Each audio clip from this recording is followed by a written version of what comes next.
Sekarang mari kita diskusikan lebih lanjut mengenai efisiensi dari solar cell.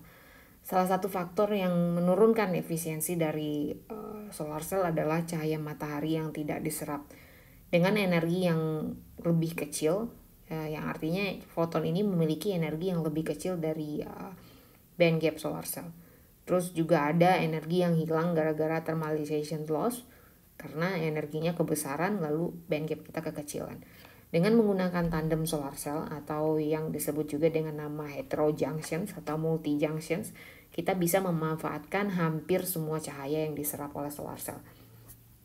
Jadi prinsipnya adalah dengan menyusun beberapa material dengan band gap yang berbeda-beda, dimulai dari band gap yang paling besar ke band gap yang paling kecil. Cara kerjanya adalah cahaya dengan energi besar atau gelombang pendek akan diserap oleh material dengan band gap yang paling besar. Lalu kemudian yang gelombang panjang atau dengan energi rendah tidak akan diserap melainkan diteruskan. Jadi di sini dicontohkan ada gallium indium phosphate dengan band gap 1,9, dia taruh paling depan, gallium arsenide tengah-tengah, lalu yang paling kecil di belakang. Jadi yang paling depan menyerap semua material, semua foton yang berenergi tinggi diserap sama dia. Terus yang nggak diserap akan diteruskan oleh material yang memiliki band gap yang lebih kecil dari yang pertama, sehingga akan menyerap cahaya yang tidak diserap oleh material pertama tadi. Kemudian jika masih dibutuhkan, material ketiga akan dengan band gap yang jauh lebih kecil bisa ditambahkan sehingga gelombang-gelombang sisa yang tidak terserap ini akan diserap oleh material ketiga. Jadi disusun dalam bentuk monolitik tandem solar cell, yang artinya struktur kristal material-material ini sama sehingga muatan yang berpindah tidak terganggu. Jadi dia jalannya lancar. Dan di antara kedua material ini ada tunnel junctions yang memudahkan material muatan ini untuk pindah. Ya. Oke. Ini adalah peta perjalanan efisiensi dari berbagai jenis solar cell dari tahun 1970-an sampai 2010-an. Ini mungkin Anda bisa cari yang lebih update lagi yang sampai 2020 ya.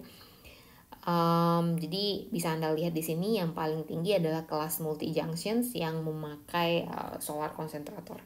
Jadi ini adalah yang paling menjanjikan, udah bisa sampai 40-an efisiensinya 40%. Sekarang kita akan lihat berapa angka realistiknya untuk efisiensi solar cell yang terbuat dari silikon saja. Ini bukan tandem ya, bukan kelas heterojunction tapi cuma dari silikon. Secara teori untuk crystalline solar cell kita bisa mendapatkan efisiensi 33% dengan keadaan band gap 1,1, kemudian dengan proses absorpsi cahaya yang tidak sempurna, efisiensi kita akan berkurang menjadi 31% ya. Kemudian terjadi rekombinasi ya, ada rekombinasi di sini.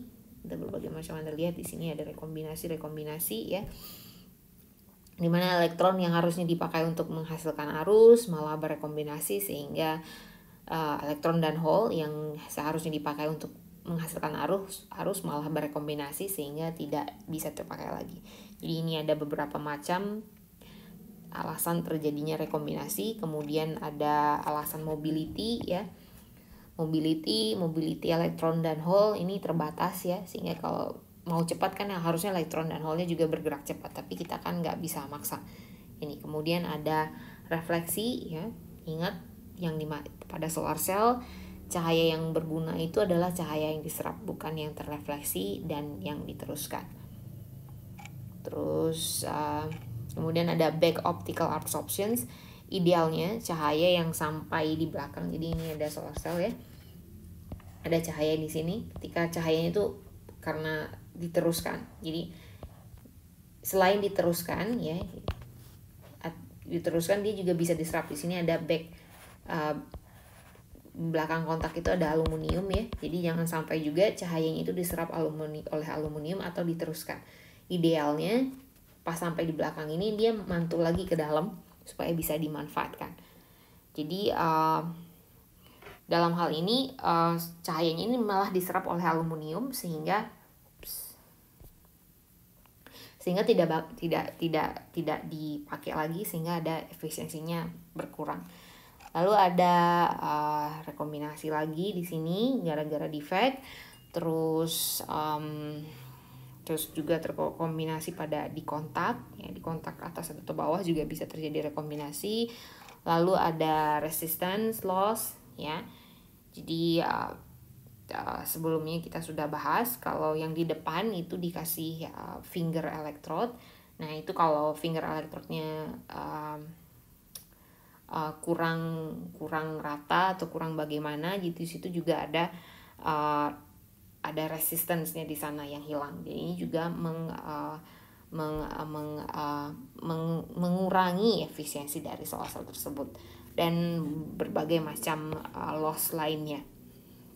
Jadi sehingga akhirnya cuma sisa 25% dari 33% yang harusnya kita capai. Nah, 25% ini diukur di lab ya. Diukur di lab dengan keadaan yang sudah diatur ya. Kondisi cahaya matahari dan lingkungannya diatur, sedangkan yang dijual biasanya di angka 21% ya. Namun perlu diingat ini adalah kondisi pada tahun 2005 ya. Jadi mungkin sekarang komersial bisa lebih tinggi lagi, tapi biasanya itu memang di angka 21% atau bahkan lebih rendah ya. Di sini ada untuk informasi aja, ini ada cara produksi untuk silicon based PV. Jadi ini untuk informasi, tapi silakan ditonton untuk jadi step-step pembuatan solar cell itu seperti apa.